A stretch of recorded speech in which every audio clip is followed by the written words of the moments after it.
क्या आप जानते हैं कि सिर्फ 1 महीने में आप हाई कोलेस्ट्रॉल और ब्लड प्रेशर जैसे अमराज से निजात पा सकते हैं, वो भी मछली खाकर? जी हाँ, अगर आप सही मछली, सही मिकदार और सही तरीके से खाएं तो आपका दिल मजबूत, कोलेस्ट्रॉल मुतवाजन और ब्लड प्रेशर नॉर्मल रह सकता है। लोग मछली महीने में सिर्फ एक बार खाते हैं, जिसकी वजह से ऐसे अफराद में हाई ब्लड प्रेशर 35% और दिल के अमराज 28% ज्यादा पाए जाते हैं। और कम से कम 2 बार ओमेगा 3 वाली मछली जरूर खाएं। 6 से 9 माह के बच्चों को भी हफ्ते में 1 बार नर्म मछली दी जा सकती। अब पकाने के सही तरीके पर आएं।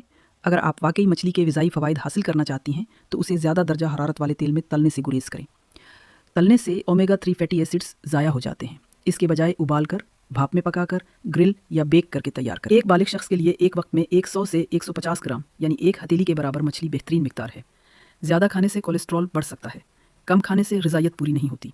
याद रखें, पकाने का सही तरीका ही मछली को दवा बनाता है, वरना यही खुराक नुकसानदेह भी बन सकती है। अब आते हैं अपने पहले सवाल पर, क्या आपको ओमेगा 3 सप्लीमेंट्स की ज़रूरत है? अगर आप हफ्ते में 2 बार भी ऊपर बताई गई समुद्री मछलियाँ नहीं खा पाते तो आपकी दिल की सेहत खतरे में है। इस कमी को पूरा करने के लिए सप्लीमेंट्स ज़रूरी हो सकते हैं। अगर आप जानना चाहती हैं कि ओमेगा 3 सप्लीमेंट्स लेने का सही तरीका क्या है, कौन सा ब्रांड बेहतर है और कितनी मिकदार आपके लिए मुनासिब है, तो कमेंट्स में लिखें दिल मजबूत।